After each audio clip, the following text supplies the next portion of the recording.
In front of me is Samsung Galaxy Tab S10 Lite, and today I would like to show you where you can locate all text correction options.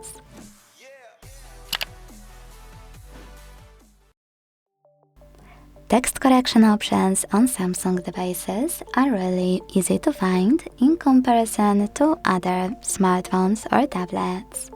All you need to do is go into Settings, scroll all the way down to hit General Management, and choose Samsung Keyboard Settings. So remain click. Then manage all of those options however you want to by clicking on the switches next to the chosen ones, or tapping on the chosen ones and clicking on the switches within. Last but not least, go back, scroll to hit more typing options, and manage all of those as well. If you want to, you can always launch your keyboard and click on this gear icon at the top of it to access those settings even faster. Thanks so much for watching. If you enjoyed this video, leave a like, comment and subscribe.